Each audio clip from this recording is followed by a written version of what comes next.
Hey everybody, welcome back to Trekyards. I'm Captain Foley. And I'm Commander Coggins, and this is the last review of Season 3. Not because we don't want to keep making them, because they ran out of episodes.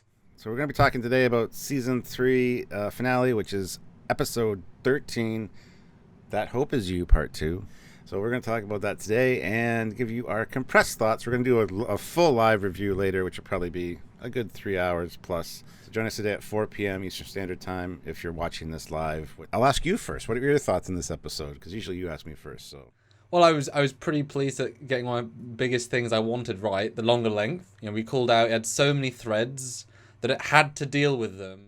But it was 61 minutes, and the first literally 2 minutes and 45 seconds was all last time on. It was rather long last time on, so. No, Stuart, I liked it. It was, I think, very, very consistent with the season. At the end of the day, Season 1 and Season 2 dropped the ball, and Picard especially just took that ball of potential and dropped it. This one took that ball of potential and just continued to walk it to the finish line. Didn't drop it, didn't run, didn't throw us a curveball, didn't do any cool gymnastics, just kind of walked gently. And it got to the end and we're like, okay. Luckily the last scene was great and I was happy because that, again, we've been calling that since like episode 4. But, you know, as an episode without twists, without turns, without reveals, without special things, without too much action except a scene that is horrifying. No, I pretty much agree with everything you said. Even the twists and turns thing was funny because, yeah, even that horrendously awful scene that you're referring to had some twists and turns with things twisting and turning throughout there. But we'll talk about that when we get there. They didn't double down. They quadrupled down the stupid for that whole thing, and I was not impressed with that. Other than that, I thought it was great. The characterizations for everybody was pretty good. Even the bridge crew got some stuff to do. I really was impressed with Oa. I thought she was going to die for sure. I know the actress has shaved her head since the end of Season 3, so I thought, oh yeah, her character's gone. She's not coming back, and it was really close there. But I like the way that was all handled. I thought that was done pretty well. The Osira thing, not much of a big baddie really in the end with the way she went down, but goddamn, she looked a lot like her aunt, Margot Kidder, in that last fight scene, because she looked a lot like the original Lois Lane. If you guys didn't know, it's played by Janet Kidder, who is the niece of Margot Kidder. So everybody was on point. Vance was there. We've got hashtag Justice for Sahil. Thank you. That surprised the shit out of me, and I loved every second of it. That was the equivalent of the ending of Mandalorian, although not quite as good, you know, because it wasn't a legacy character really, but it was a legacy character for the show, and the fact that they remembered, amazing. Well, it was a Trekyards catharsis moment. So I mean, other than that, there was some really great stuff. I love the way everything kind of wrapped up, even with the planet stuff. I thought that was quite appropriate. And we didn't think it could be. We didn't think it'd just be wrapped up, but it kind of was. It's kind of unusually clean.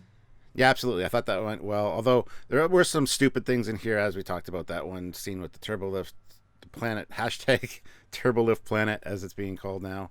Did feel like a good conclusion. It could have been a conclusion to a series, not just a season. There was no cliffhanger. It was a very end on a high note. We got some stuff we wanted. We got a shuttle bay door closed. We got uniforms. We got Sahil back. We got a bunch of things that we would have probably complained about had we not got them. Although the shuttle bay door was a nice added touch. The last shot of it warping off, the door's actually closed. So, and I've heard that from a few people actually. It's a good series finale, and I kind of thought the opposite. I was like, this is a really good setup season because it leaves every question. And that last scene, the epilogue scene, I thought was really rather good. Not as much the Burnham scene, but everything else. But I think it was definitely the whole season was just the setup to the Discovery reboot, which they've done, rather than having, you know, Federation and Tatters, here's 4 episodes explaining. Let's take the first season, really give it depth, pay everything off, you know, seeing the Trill back, seeing the Vulcan back, that all pays off really well because they built it up properly, which means Season 4, you can do a soft reset of the universe of the way it is because of the last scene. No, I agree, but I think as, you know, if this was the end of a 7-season arc, it would have been a satisfying ending. You know what I mean? Like, it just feels like it's like Picard Season 1. It ended on, like, that could be the end of the series. There was no cliffhangers. It was just kind of a happy, feel-good moment. It wasn't like the end of Best of Both Worlds. Dun, dun, dun, dun, dun, dun, you know. Well, I want to double back on the idea of it being consistent throughout the season because, you know, you mentioned some really good single-note points there. You know, there's some stupid moments. Yes, Discovery the whole season has had some very stupid moments. But, you know, and you said Osira being a mediocre villain, which was always a mediocre villain. You know, so it keeps being the things that we've seen it being, just in the context of an hour. So I'm surprised how consistent it was, actually. And I'm surprised how well the planet stuff worked, because they again showed restraint. We didn't have to have scenes of him chasing after the kid. Wasn't important, we got to it. Gave some Cyrus some nice beats, just enough. The Adira and Grey stuff, we predicted it down to a T, but it was, used appropriately. Those characters are super extra, and so you don't need to use them much. And they didn't use them much, so it felt appropriate, which was good. Kolba, little in it, but effective. And obviously the mum reveal I saw as soon as they mentioned so it wasn't anything shocking or twisty, but it was a nice moment. This is one of probably the first season where we could have predicted a lot of stuff, as we kind of did, but it was still relatively satisfying to see it, which is a nice blending, because then we've managed to logically understand where they're going, because they've had a logic which they've been leading to, which has not been the case with other seasons. People have problems with the cause of the burn, etc., though I still think it being just 1 in a million, it happened. It was always going to happen at one point, but they have obviously soft reset that by having, by throwing a line at the end. I'm mining it now successfely. It's like, oh! We even said once the kid gets away from the planet, there's no chance of another burn, because he was linked directly to that dilithium, and he was very, so it radiated out from there. I liked, for the most part, the space battle-y stuff in the... You always have the problem with a sense of who can win in a space battle, because clearly, 8 Federation ships can take on Discovery. The fact that it can stay and keep surviving, and moments you can suddenly cut to Osira, and the ship's just doing this, and they can have a conversation. It's like, no, you should be disabled at this point. But that's kind of a trope. I didn't like when Vance trusts Burnham to take the ship away. I didn't buy that, because why? Just disable it here. I didn't quite understand the motivation for that, and Vance trusting her. It's still the most important, unreplicatable technology. You're letting it out of your hand. Just because she can't use it, so what? She might be able to use it down the line. I thought that was a weird... they had to get away from Starfleet Command. Didn't think it was a good justification. Just trust me, sir, despite I have no cards up my sleeve. Yeah, the whole Vance letting them go was interesting. I didn't quite buy it, although they did have the fleet there from Navarre, which was great. Hey, Navarre is sending ships. They sent a fleet, which we kind of sort of see in the distance. But boy, they didn't want to show us them at all. Clearly, they had no interest in that at all. But I love the annoyance, just the brush, close the channel thing, and I didn't quite buy what was going on, and even Osira didn't know. She was like, "Well, that went well," and then all of a sudden, everybody's backing off. It's like, "Oh, okay, well, it did work." Although it would have been fine if they'd said in the dialogue, because it works better the further you go into it. If they'd said, "We'll send the fleet after, and they won't get away," but the way it's played, it's like, "Oh, let them go. Okay, we're going." But then we get this great shot where they're chasing them, but then wouldn't Osira care they're chasing them? I love how Voyager was mentioned twice, once in that early battle and once later. But are all the Starfleet ships shit? Because they had 14 in Starbase there, all firing at Discovery, and they couldn't cause enough damage to stop it. I know it's the newest refitted ship, it might be the newest tech as far as that goes. But still, I don't buy that the rest of the fleet couldn't. I know they were trying to be a little bit gentle, kit gloves, even though Admiral Vance made the order, take them out. And even Cronenberg guy, who almost feels like the president in that scene, was like, well, what kind of message does that send? That's our only hope for the Federation. I think it's meant to play those scenes take place over less time than are presented. And that's always a problem, just because it doesn't quite fit tonally, structurally. And yeah, boy, those Navarre ships, they came in, did nothing. Kind of like the Dots, did nothing. It was amazing how many things were thrown in. But the thing is, though, a non-payoff when it's unneeded is kind of better than a stupid payoff. If we'd had that moment of the Navarre ships, this epic hero close-up, and Bernard's mum saying, "I'm here, daughter, to save you!" And they leave anyway. Well, that was weird. So it's non-event. Although, since they could warp from Navarre to there in under 4 hours, because... Which we don't know the distances here. We don't know where the base is exactly either, so... No, but they had to spore jump to Navarre before, and it felt like they were like, oh my god, how to get through our sensors? You got here quick, whereas if it's only a couple of hours away, you would think, that's really close. I know maximum warp, But that felt, but they never care about distances in Discovery. They completely, it's irrelevant to them. All sense of space and distance. It's very strange. They made the galaxy seem small near the at the beginning. It seemed so immense. Like time, travel was so important, and you couldn't go far. But as the series just went on, it was like, oh yeah, there's no problem. We can get places with other ships as well. Like it's not a big deal, It's not as bad as you first thought. I mean, I know Navarre probably has reserved dilithium, etc. But also to send an entire fleet when each ship has like gold pressed latinum worth of dilithium, with it was a bit strange. But I mean, they moved past it quickly, and they needed that sense of tension. Although, boy God, one of the worst bits was a specific edit where they take out the warp drive, and then within about 45 seconds they're inside the Viridian, which makes that completely redundant as a concept. And that's a good 10 minutes of the episode.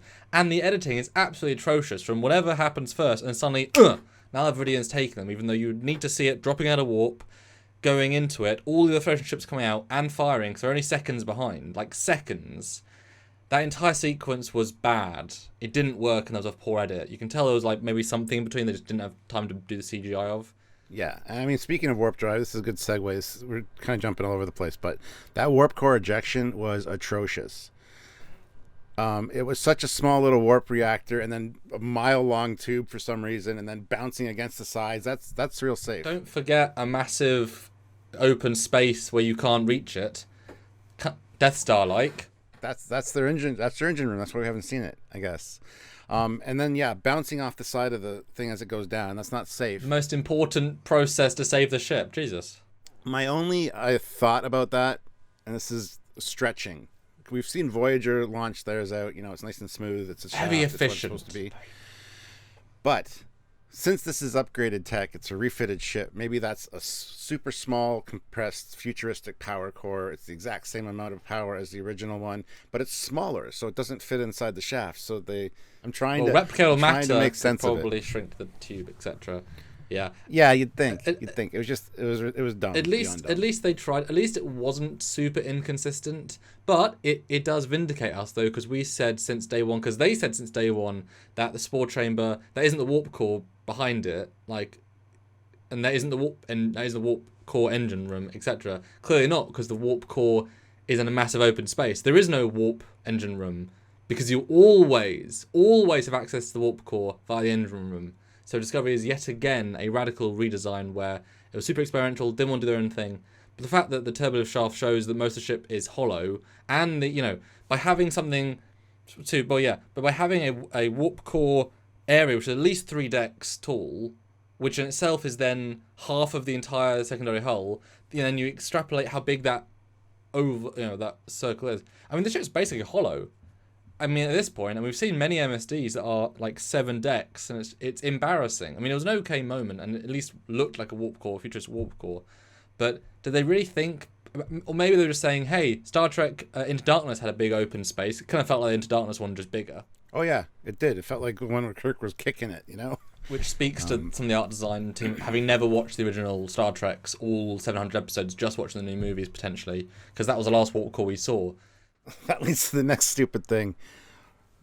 Book. I know you're empathic and can communicate with animals, so maybe you can navigate the mycelial network. We've never tested this before, but let's test it while we're blowing up another ship, and we're gonna blow up ourselves. It was a theory I had literally 2 seconds ago. I was like, oh, no science to prove it at all.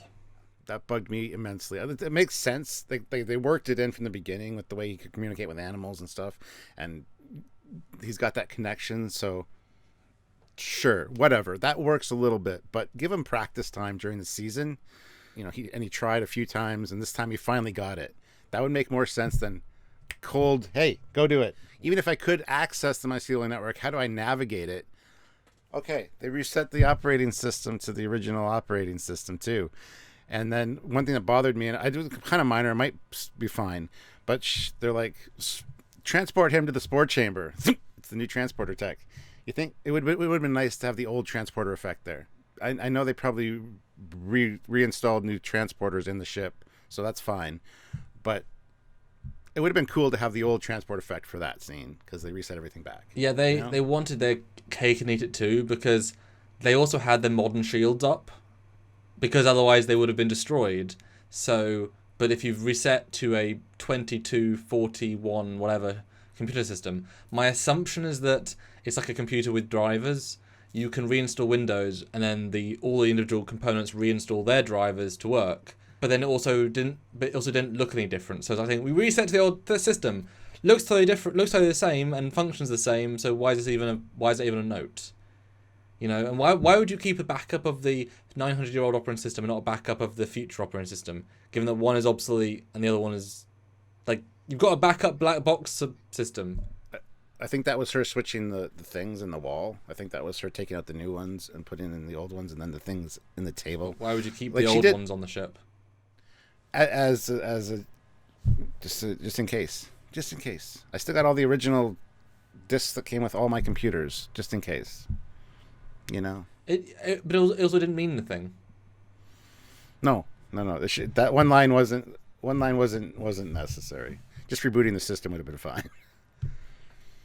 Unless it ties in with the artificial intelligence and Zora at some point. Which we assume has now been heavily damaged, although that doesn't necessarily make sense either. We assume the Zora thing is now, this sphere data is now heavily corrupted, damaged, destroyed.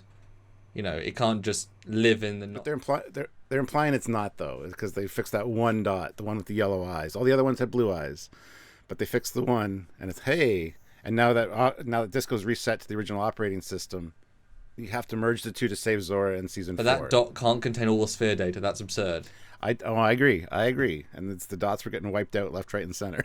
So I'm hoping that leaves some serious repercussion. Otherwise, it feels meaningless once again. I think that's leading up to the Calypso thing, unfortunately. Maybe the AI will say, I feel like not as much as I once was, and they say, oh well, I've only got 23% of the sphere data left, which is still bloody amazing. You know, etc., etc. It would become a good way to negate the MacGuffin, etc. And going back to Book for a second, it makes sense in as much as they went from step 2 and leaped to step 6. It's like, I can see the thin trail here, but you need to show everything in between, because it was so abrupt. Because you could talk to some animals and give them things doesn't mean you can talk to a special subspace network of mushrooms that are sentient, that, like you said, the biggest thing there isn't that he could, is that he could navigate, and to a specific place. Like, it's fine if he said, take us anywhere, and then, okay, I went 55 meters that way. But to go to the exact place implies that Stamets, it's easy as all sin. Like, it's the easiest thing. A complete novice with no training, with no idea how to do it, can do it just as well as you, Stamets. And remember, to Detmer, I pilot the ship, Detmer. Yeah, so can Book. What do you want? Sorry, Detmer. Your job, my job, both easy. Let's not make a big deal of it. Book could do both of them. Literally, because he could. He could pilot his own ship, and he could pilot the spore drive. All you need is Book. Fine. So it was jumping the shark, and it was forcing us to say, okay, now, when they do have multiple spore drives in season 4, we have Book. We have Book's non-brother, because he has the exact same ability. Yep. We implied there's other... Everybody from Quajon. No, not everyone. They're special. They are of the top tier. It's certain people, but unknown number. So they'll... And that kind of... Yeah.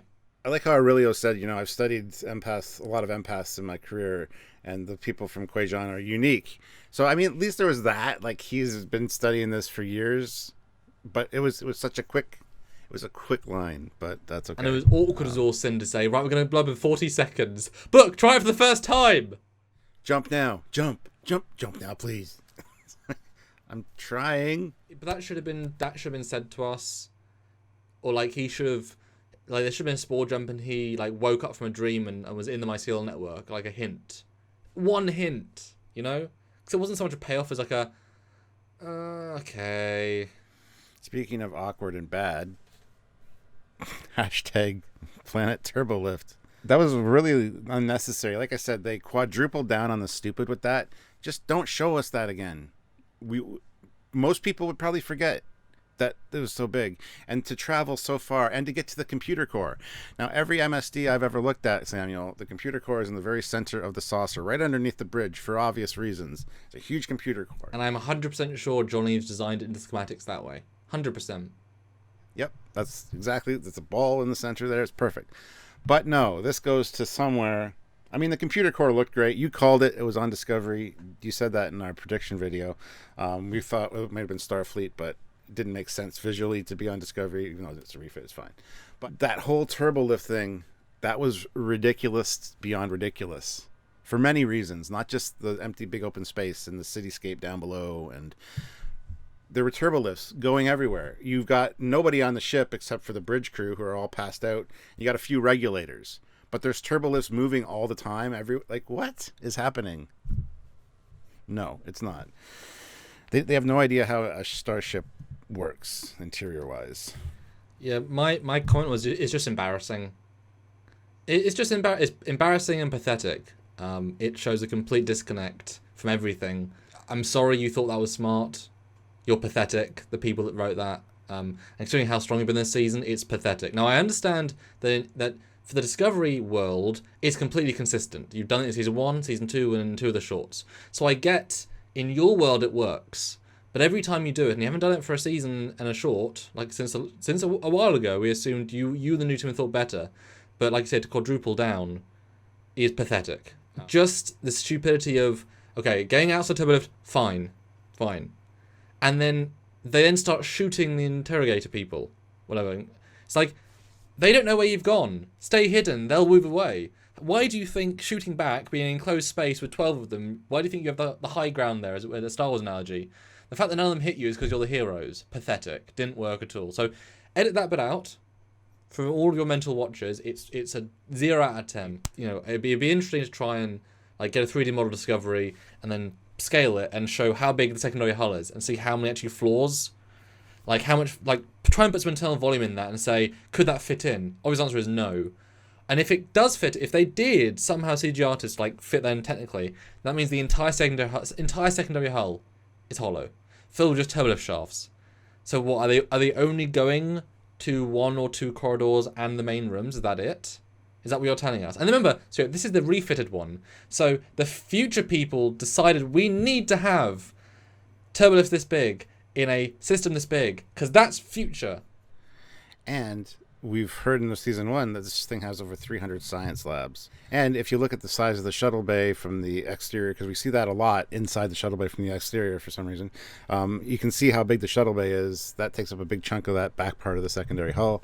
It's laughable, to say the least. Like I said, the computer core was kind of interesting to see and look at. And there was a very Superman 3 moment where Burnham gets sucked into the thing. It's very much like Superman 3 where the bad lady gets all the things attached to her and becomes a robot. That fight was all right, but it was very anticlimactic for Osira, the way she died. But she's also anticlimactic as a villain. So it felt, you know, but also, honestly, and this is kind of sad, combined with the scenes and things, it just felt like a Galaxy Quest scene with how white and clean it was, because they have choppers for no reason. That's a joke. They have the Omega-13 device being so big for no reason. It's a joke. They have the big barracks being so big for no reason. It's a joke. And they have a fight in clean walls that looks a bit silly. This felt like a scene from Galaxy Quest. In a big, clean, white room where nothing makes much functional sense, there's a wall that means nothing functional sense, and a bit of a fist fight that's okay. Just felt like a Galaxy Quest scene, and that's not a good sign. I don't know, just felt out of place, and she's a better villain to be kept alive. Although I didn't mind how then the lighting was in that room, she turned everything off. It was cool lighting, and yeah, the restart was kind of neat. Yeah, that's kind of neat. But yeah, basically that chunk was bad. Well, see, yeah, that whole turbo lift scene and that fight could have been truncated and shortened quite a bit to not be so ridiculous and overdone, and that would have made up for much. That's kind of the area where I lost interest a little bit. We didn't feel like Star Trek. Honestly, it felt like Galaxy Quest combined with JJ, and that is not good Star Trek. Actually, what would have been better, to be honest, is if they'd had a turbo lift shaft which were now refitted, so it was just like a shaft, and maybe replicatable matter, so the shaft can like shift. Like, it can shift, so as it goes, you move, which would be really cool. And so as they're moving, it's shifting, and maybe, like, change the controls, it's moving throughout the ship. And then it would be better if Book and Zara versus Michael and Osira all in the same room. So they could have a better fight. Maybe they swap people, you know. Like, remove the shitty thing in the turbo lift that doesn't mean anything, it's expensive. Just have a 4-person fight in the room, and have a more satisfying way of doing it at the end. Way better. Yeah, and have a better space battle. Put that money into the space battle. I totally agree. Yeah, real incorrect choice there. But they didn't detract from the whole episode. You just kind of ignore it, you know. Well, we should probably talk about the planet stuff real quick. Oh, that's fine. Yeah, it was fine. I liked seeing the reenactment of his mother dying and the little kid hologram. Played out exactly like I thought it would. And I'm glad they showed it. You know what I mean? That's. I thought it might upset him again and cause more of an issue, but whatever. It was fine. The whole thing with Gray being recognized by the holodeck was a little bit weird, and it's going to probably be explained in season 4. That's going to be a big part, I think. But interesting enough, and I don't know what the hell Adira was supposed to be. Oh no, she was the lady from the first short, the Predator lady. Oh, good God, really? Mm-hmm. Okay, that makes sense. Yeah, I was like, oh okay, nod to your own show, fair enough. Bit of intricate makeup for that, but okay, cool, why not? I mean, might as well. Would have been cool for like a Dorian though. That would have been kind of cooler. But I'm surprised they didn't show that in the previously on. Just show a picture of her so we know what the hell we were referencing, because I didn't understand what they were referencing. And obviously, you've seen in the show notes that I want to do an entire video about Adira and Gray, because there's a lot there to unpack if you break it down. So I'm not going to bring it up now, but check out that video because I think it's actually quite interesting for sure.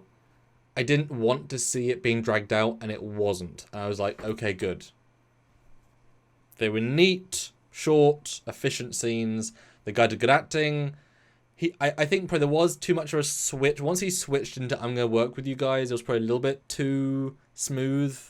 But then that would have been to delay it and do more scenes. So I'm fine with that, Yeah, no, I think it was just perfect the way it was. Could have been a lot worse, but yeah. Well, to end on that, though, the one moment I did like specifically, and this is just me for whatever reason, I really responded to the moment after the holograms had gone down, which I did like the Grey disappearing. That was a nice visual. That was a good little... That whole little moment was a good visual effect. I thought that was quite cool. But when Sakal turns and sees Saru as a Kelpian, that for some reason really got me. It was just like, I felt everything he was feeling. Because we hadn't seen Saru as Kelpian for 2 episodes. Or 3-ish, whatever. And really like, ooh, and seeing him like see the first of his kind for a long time. And considering that Saru, and I already thought this in the makeup, but seeing them side by side, Saru's, all of his makeup is very pronounced, whereas Zukal's is very much more subtle. Look at the chin. It's really, like, he looks way more human because they've obviously been genetically diluted, I guess, as 900 years, which was a nice touch. And so he's seeing this real, like, classic Kelpian, like, you are. And I really, that moment hit me for whatever reason, seeing him as full makeup, and that was really good, I thought. But that was just... Well, let's talk about the dots for a second, or lack thereof. Set up at the end of episode 1, AI, sentient AI, sphere data, really going to help them. It's basically the ship's intelligence. Yes. And yeah, then the regulators all jump in a turbolift and take off and like, oh my God, they're leaking the atmosphere. Let's go. And that's another stupid thing, by the way, Osira. Just don't slowly get rid of the atmosphere. Just end it. Boom, done. Anyway. Well, I mean, and the dot runs up to the turbolift control and it says locked out.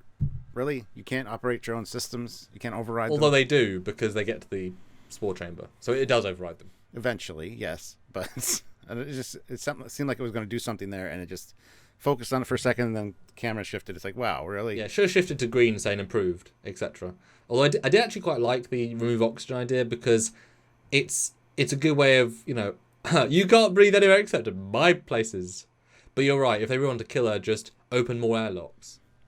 Well, that's the stupid villain syndrome. That would have solved her problem. Got rid of the bridge crew immediately instead of giving them a chance to do what they did. Yeah, the concept is good, but she should have just opened all the airlocks rather than a slow decompression. That's the only difference in the plan, but that'd be to actually kill them. But I like the idea because it does take out the threat, theoretically. Although, I don't know why they just didn't go into the spacesuits. They have lots of spacesuits, and they clearly can move around the ship freely below deck, was it 5? I was waiting for them to get into spacesuits. I was confused why they didn't. I didn't even think about that, but you're absolutely right. That would have made a lot of sense. Do you remember that wall with the logos of fallen crew members? It's next to a spacesuit with an oxygen tank. Yeah, and they managed to get the little breather, the rebreather. You're thinking that there's only like 1 or 2 of those in a... I think there'd be like a wall of them. If you get... all together. Or if you've got an emergency kit. So... But they wanted tension, and even though that's a problem with setting up stuff, because if they remember, if they for some reason still had the Michael Burnham season 1 episode 1 suits, they'd also have thruster suits.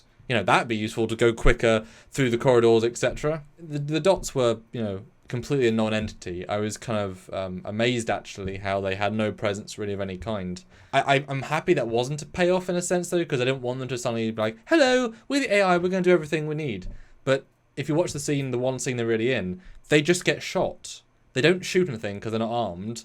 They're just there to take bullets. Literally, that's the only purpose they serve until the moment that she pulls Roshicum. Even though they make a point of saying the dots will get destroyed, even though we have not set up their sentient except the AI one, that's never been set up. So their love for them means nothing, as in there's no reason to care for them. They're just robots. They've never been given a personality. And since she's in lots of dots, losing one also means nothing. We've not set that up. We haven't said there's only one Zara because 3 of them appeared and they all talked. So if there was one, fine. There wasn't. There was multiple. You can't play both sides and have it be effective. But the problem is the one had the yellow eyes, the rest all had blue, which makes me think that the one, because it was Zora, was controlling all the other ones. So maybe only the one had the data in it. Wasn't set up. That's a lot. It wasn't at all. I'm just trying to. Yeah. Oh no. I'm just trying to think like how they think. Because then to have it be destroyed at the end, I was like, so what? I mean, I'm sure the computer core's not damaged in it, and why do you care if it's in a? You know, it was a weird like this. We're saving this one. It's like, yeah, but she's in 4 or 5. We've assuming, so, but at least they didn't save the ship. It was good seeing Vance not be a bad admiral. Learning he had a kid and a wife he's going to rejoin at some point was really great. Him giving Burnham kind of his. I didn't like that part so much. Like my daughter didn't use numbers for math. She drew pictures. She did it her way and it worked. It's like I saw as soon as they said that, I'm like, oh my god, here we go. Him giving the approval that she should be captain wasn't really my favorite part, but everything after that was great. Even before that, we got Sahil. Thank God he got his recognition. And we got the new uniforms, which we've been complaining about. It makes sense story-wise. Like, yes, now officially they are moving forward. They're part of but it doesn't make sense internally in the world. They would just have the uniforms right away. Burnham being captain. Thoughts? That's quite an important thing. Where Vance tells her she's basically the best thing he's ever met, and he thinks she should be captain despite every episode showing she's poor captain material, except the last 3. But, to be fair, he basically told them that they're a dilithium delivery service. So, she's just the FedEx of the new Federation. Nice counter. Nice counter. I like that. Look, be captain because you're the person that knows the crew, and you didn't lose the ship in 12 minutes. Those 2 things make you capable of being a captain. Be captain. That's great, Stuart. I like that. But it did feel to me like another soft retcon. Like, they clearly, first 6 episodes, she's not going to be captain. She's a bad captain. Then the last 3 has been, yeah, but she should be captain. I think they definitely changed their minds mid-season. That feels like an absolute, let's change. Well, how many goddamn captains has Discovery had? We got Lorca, we got Pike, we got Saru, we got Tilly for a second, we got Burnham now. So at least 5 captains in the space of 3 seasons. Good job, guys. Well, I mean, that's what I said to someone else on Facebook today. This is the best season because we've changed everything about the show. New captain, new ship, new story, new era, new uniforms, new crew. It's like everything about it has been changed. And now it's a good show going to season 4 because they had to change everything about it. It's a good point. It's a very good point. Overall, I was satisfied with the ending, though, I gotta say. Yeah, satisfied is a good word. Although, he shouldn't have been that praising towards Burnham. It was a little bit too far, given he's Mr. Status Quo, and he's known thousands of officers and hundreds of captains, etc. It's too much. Like, remember, the whole point of the show was have a lower deck style, not the chief captain person, and yet she was, maybe they're just responding to, she's always the most important person in every room, so let's just make a captain so at least it makes sense. I guess? But it feels like they were doing so well this season of making her be less and more on par, and now to bring it all the way back up seems... Again, they definitely changed that mid-direction. You can kind of feel it. This whole season, she was very hesitant about doing everything, but everybody forced her to do things. Like, she wasn't jumping on and saying, I can do it. She was like, I don't think I should. And everybody's like, no, you should. They were pushing her forward in this one, which is interesting. They dialed it back a little bit as far as her taking control. But no, I think the interesting thing for me is who's her second in command? Who's her XO? It's not going to be Tilly. Yes. What a walk back that was. I think I could see Saru coming back in season 4. We know he's filming for season 4. So I could see him coming back and taking the first officer role instead, although he'd still be a captain. So you'd have 2 captains, or he's going to get his own ship. No, I would think he'll get his own ship. Or just take this. I think they're playing it, they're hedging their bets to allow them to kind of have a half-season reshuffle. Like, something happens because of Burnham being captain. She gets pulled out of captain to do something else, and then Sarah gets it back because I think that's just shake something up in season 4. Like, they had a cool idea. They needed to be captain for it. But well done for the uniforms. We were calling it. And I will say they don't all look better in them. Tilly looks fantastic in her uniform. She looks easily better. Suits her a ton better.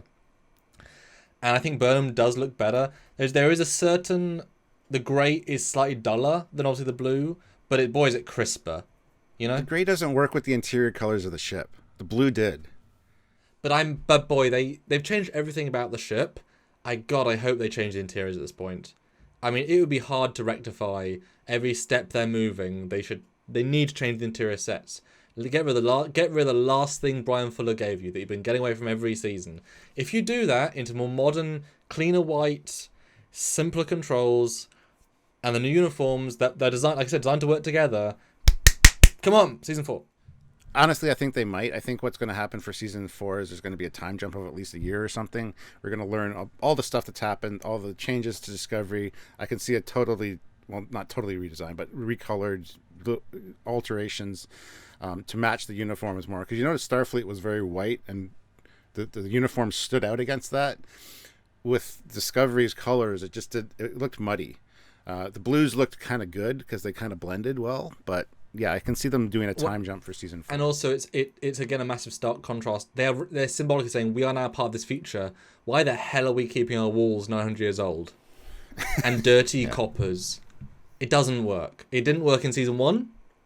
This is their chance. I mean, they obviously couldn't change it for last episode, and that's fine. But yeah, I'm hopeful because that was a good symbolic. We know we need to change everything about the show to make it good, and we changed almost everything. And when they get their fresh budget for season 4, but no, I'm really happy about that. And that was a good ending. And it's another episode we'll talk about later.